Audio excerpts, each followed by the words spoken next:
나라가 위기일 때 교회는 무엇을 하고 있는가 2부 시작합니다. 국가의 위기, 정치의 혼란, 사회의 붕괴는 단지 제도의 문제가 아니라 영적 위기의 표지다. 하나님의 백성들이 눈을 감고 입을 닫으며 무릎 꿇지 않을 때 땅은 병들고 민족은 어두움에 휩싸인다.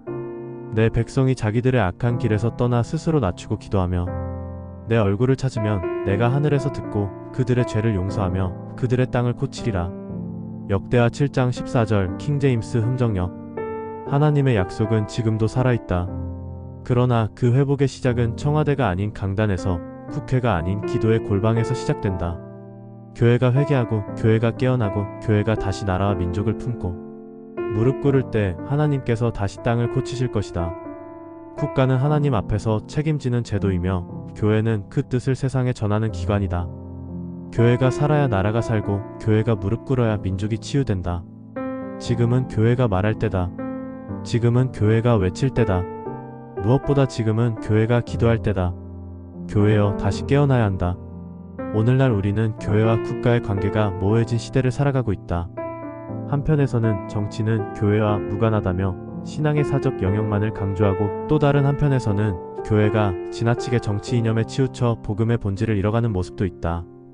이러한 혼란 속에서 우리는 반드시 성경이 말하는 국가와 교회의 관계를 바로 이해하고 그 분명한 경계와 책임을 회복해야 한다. 국가는 하나님께서 세우신 질서다. 국가는 우연히 형성된 인간 조직이 아니다. 성경은 분명히 말한다. 각 사람은 윗사람들에게 복종하라. 권능은 다 하나님께로부터 나지 않음이 없나니 존재하는 권능들은 하나님께서 정하신 것이니라. 로마서 13장 1절 킹제임스 흠정역. 국가는 무질서를 막고 악을 억제하며 선을 보호하기 위해 하나님께서 주권적으로 세우신 제도다. 따라서 교회는 무정부주의나 혼란을 조장해서는 안 된다. 심지어 로마 제국처럼 압제적이고 부패한 권력조차도 하나님의 주권 아래 있음을 성경은 강조한다. 다스리는 자는 너희의 선을 위해 하나님의 사역자니라. 그는 하나님의 사역자로서 악을 행하는 자에게 진노로 보응하는 자니라. 로마서 13장 4절 킹제임스 흠정역. 이 말씀은 국가의 권위와 질서를 무비판적으로 따르라는 의미가 아니다. 오히려 국가가 하나님 앞에서 사역자의 위치에 있다는 사실을 인식하라는 경고다. 국가도 하나님의 공의와 정의 아래 책임지는 존재이며 그 권위는 언제나 하나님의 뜻 안에서 행사되어야 한다. 교회는 진리의 기둥이며 세상의 양심이다. 국가가 물리적 질서를 지키는 역할을 한다면 교회는 영적 질서와 도덕적 기준을 선포하는 공동체다. 디모데전서는 교회를 진리의 기둥과 터디모데전서 3장 15절라고 규정한다. 교회는 단순한 예배의 공간이 아니라 하나님의 말씀을 세상 가운데 선포하는 기관이다. 그 말씀은 개인을 변화시킬 뿐 아니라 공동체와 사회, 나아가 국가에까지 영향을 미친다. 구약의 예언자들은 항상 국가 권력 앞에서 진리를 외쳤다. 엘리야는 아합 왕의 죄를 책망했고 열왕기상 18장, 나단은 다윗 왕의 죄를 지적했다. 사무엘하 12장. 이사야, 예레미야, 에스겔, 미가 그들은 모두 종교인이었지만 동시에 국가를 향한 하나님의 나팔수였다. 교회는 결코 정치 권력의 하수인이 되어서는 안 되며 동시에 공적 영역을 외면하는 중립적 침묵자도 되어서는 안 된다. 의가 나라를 높이고 죄는 백성을 욕되게 하느니라.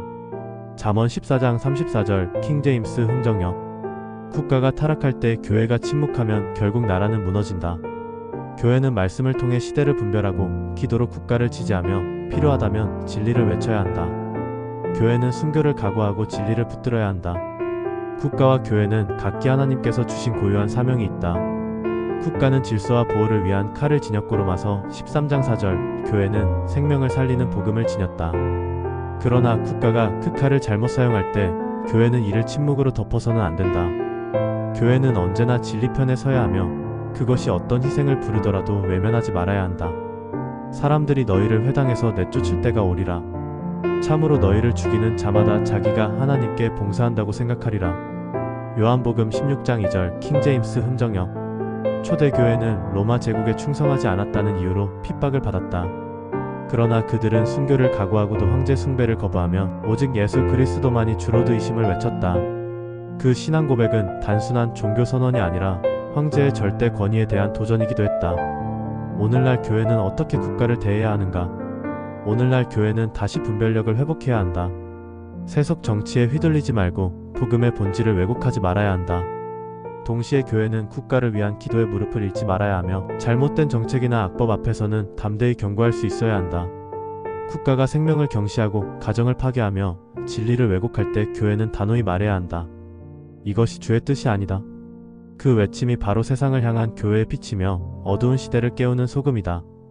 너희는 이 세상과 일치하지 말고 너희 생각을 새롭게 함으로써 변화를 받아 하나님의 선하시고 받아주실 만하며 완전하신 뜻이 무엇인지 입증하도록 하라. 로마서 12장 2절 킹제임스 흠정역. 너희는 세상의 소금이요 빛이라. 예수님의 이 말씀은 교회가 사회적 영향력을 지닌 공동체임을 명확히 보여준다. 빛은 어둠을 밝히고 소금은 썩음을 방지한다. 오늘 이 나라가 어두워졌다면 교회의 빛이 꺼졌기 때문은 아닐까? 나라가 부패했다면 교회의 소금이 맛을 잃었기 때문은 아닐까? 현재와 같은 위기 속에서 교회가 다시 회복해야 할 첫 번째 사명은 기도의 자리다. 교회는 다시 무릎을 꿇고 성도는 다시 민족의 아픔 앞에 눈물을 흘려야 한다. 예배당 안에 갇힌 신앙이 아니라 시대를 품는 신앙이 절실히 요구된다. 지금은 기도할 때다. 교회와 국가는 서로 다른 존재다. 교회는 하나님의 영원한 나라를 대표하며 국가는 하나님께서 이 땅에서 일시적으로 허락하신 질서다. 그러나 그 다름 속에서도 이 둘은 결코 무관하지 않다.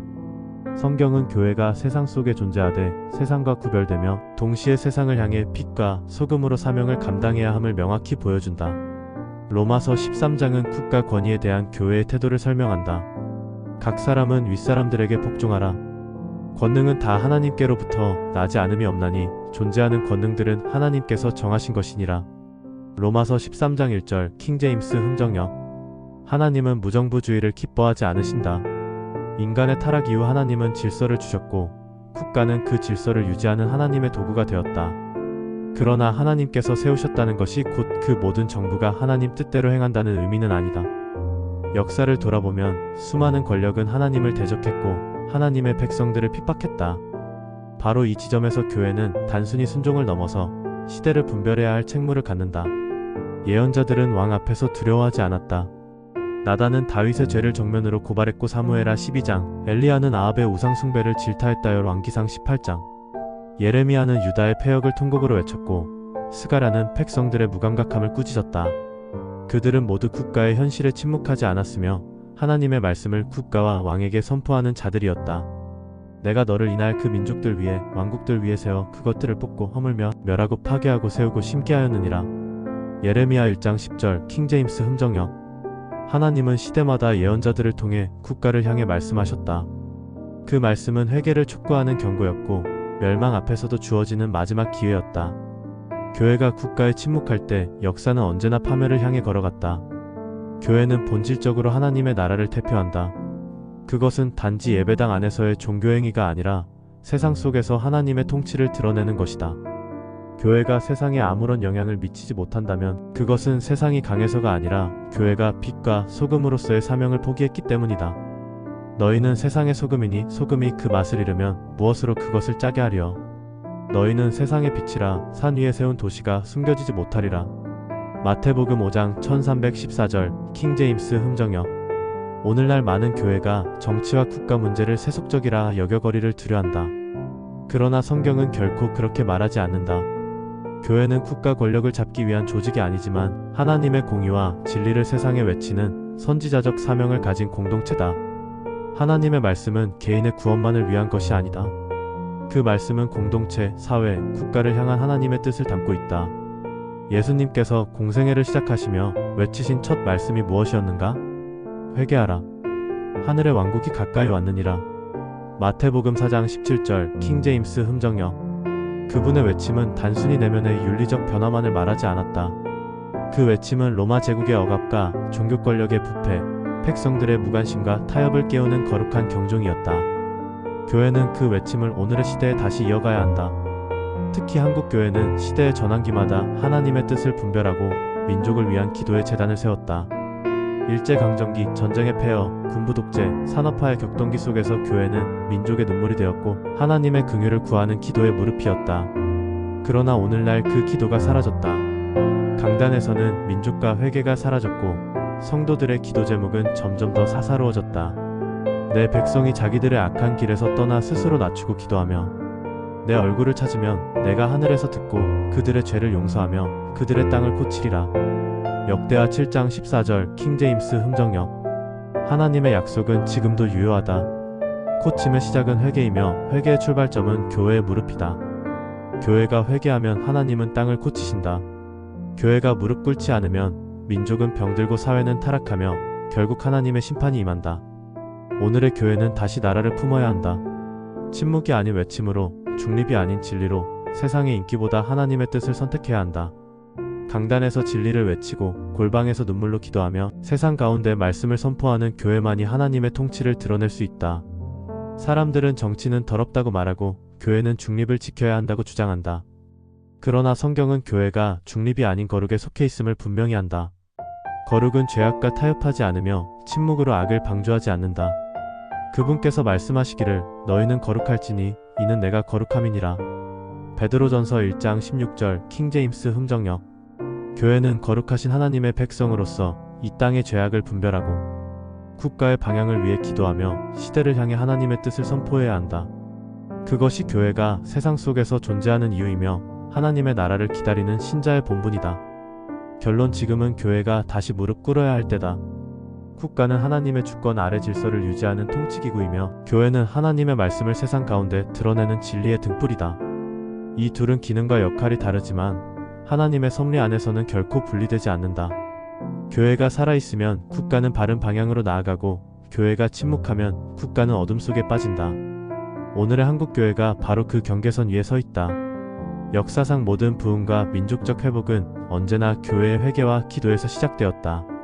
세상의 문제는 곧 교회의 문제이며 민족의 병든 현실은 교회의 영적 침체와 무관하지 않다. 지금 하나님의 교회는 더 이상 눈을 감고 귀를 막고 있어서는 안 된다. 이 시대의 혼란, 국가의 위기, 다음 세대의 방황 앞에서 침묵하는 교회는 하나님께서 맡기신 나팔을 내려놓은 교회다. 그러나 하나님은 지금도 말씀하신다. 내 백성이 자기들의 악한 길에서 떠나 스스로 낮추고 기도하며 내 얼굴을 찾으면. 역대하 7장 14절 킹제임스 흥정역. 이 민족의 미래는 청와대도 국회도 아닌 교회의 무릎과 입술에 달려있다. 교회가 회개할 때 하나님은 고치시고 교회가 진리를 외칠 때 민족은 길을 찾는다.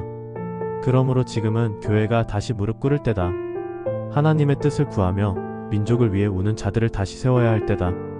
기도 없는 교회는 존재 이유를 잃고 침묵하는 교회는 죽은 교회다. 이제 교회는 침묵의 시대를 끝내고 진리로 외치며 기도로 싸워야 한다. 지금은 기도할 때다. 지금은 교회가 살아야 할 때다. 지금은 민족을 위해 다시 무릎 꿇을 때다. 지금 구독하고 복음의 불꽃이 되어주세요. 구독은 동역입니다. 좋아요는 응원입니다. 알림은 연대입니다.